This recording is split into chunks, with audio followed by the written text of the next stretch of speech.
All right, welcome back. I want to talk about something called shells. And let's start by visualizing a piece of tree trunk. We've cut down a tree, we took a slice out of the middle, and we're interested in the volume of our tree trunk. Well, looking at this, we could just say, well, it's a cylinder, but okay, we're not gonna. Instead, what we're going to do is we're going to say, well, let's look at the rings. If we consider that each of these growth rings, if we were to eliminate the rest of the trunk, each of these growth rings is a hollow tube.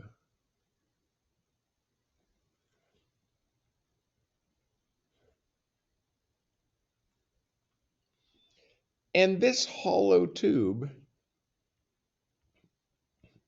is a shell. And there are a finite number of these hollow tubes with finite thickness.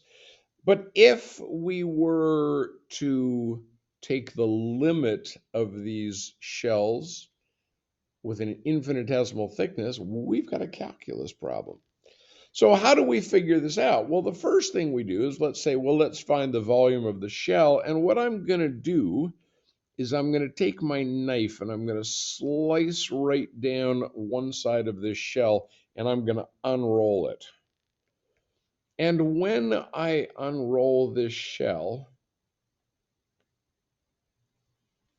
I get a flat rectangular piece of tree trunk.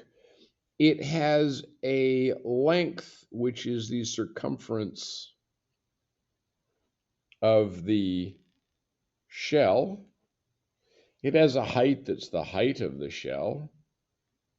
And it has a thickness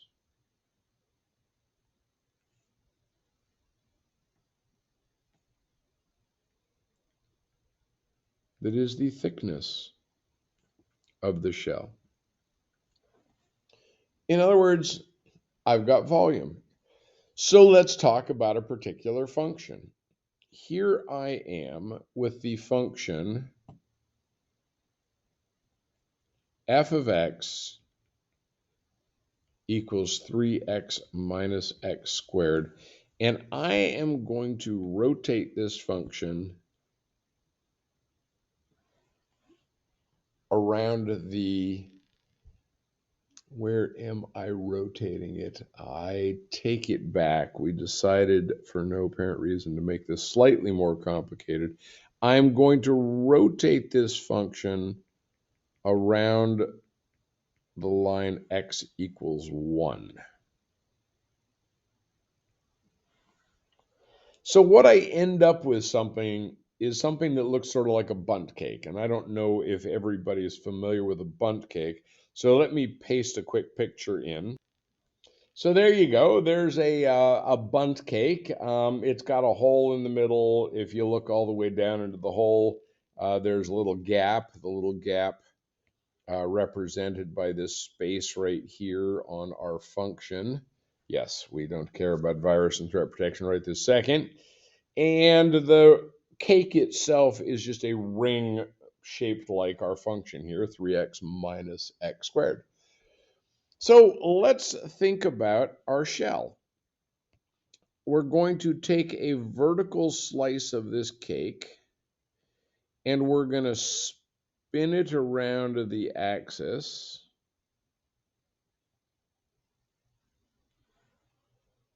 So the height of our slice is f of x. The width or thickness of our slice is delta x, and the radius of our slice is 1 plus x. Well, now we've got enough because we know that volume is equal to circumference times height times thickness. We've got enough information to write an equation. So let's go to the next page and we'll start with circumference. We know circumference of a circle is 2 pi r, circumference is equal to 2 times pi times the radius. So this is 2 times pi times 1 plus x. We know that the height is f of x. Well, that's simple enough because f of x is equal to 3x minus x squared.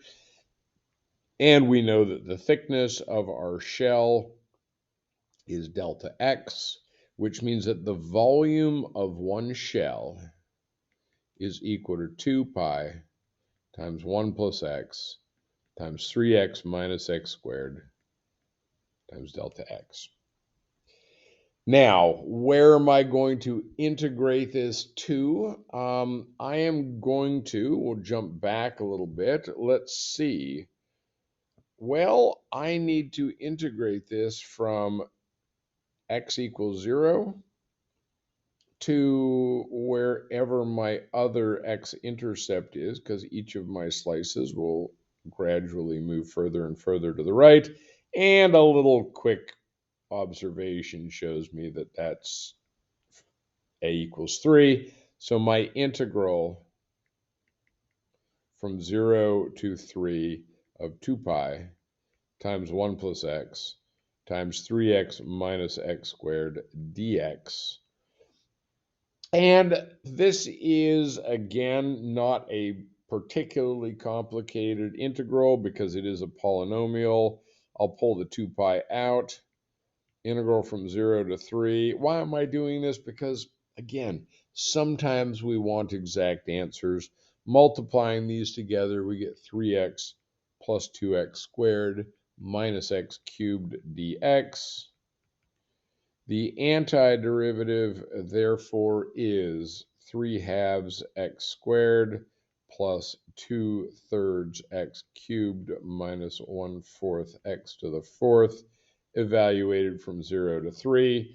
And I won't bore you with all the little math that I did, but that becomes 45 pi over 2 units cubed. And approximate or numerical integration will give you 70.686 units cubed. And there is our volume of our shell. So let's quickly recap, and then I'm going to stop this video, come back with a second example of a shell. But to recap very quickly, what bits do we care about? Well, we've got the circumference of the shell matters, and we're looking at the circumference of the shell there. 2 times pi times the radius for a horizontal rotation. And by the way, I'm doing this with my pencil, but you can't see it because I don't have it held on the Jamboard. The height of the function, which in this case is the function of x, and the thickness of the function, which is delta x. I'm going to recommend on these problems that you just always draw a picture. These are so much more obvious when you draw a picture, even if it's a quick sketch of the function followed by a, oh, there's my circle, there's my washer, boom, off to the races with writing the integral. Trying to do this in your head, I've been doing it for years, and it's crazy trying to do it in your head. It's too hard to visualize which way am I going, where's my, am I dy, am I dx, what's my radius, depending on the shifting of the line of rotation. It gets very, very complicated. All right, I'll stop this video now and be right back with another shells example, and then I will give you a problem to work through yourself. Thanks for watching.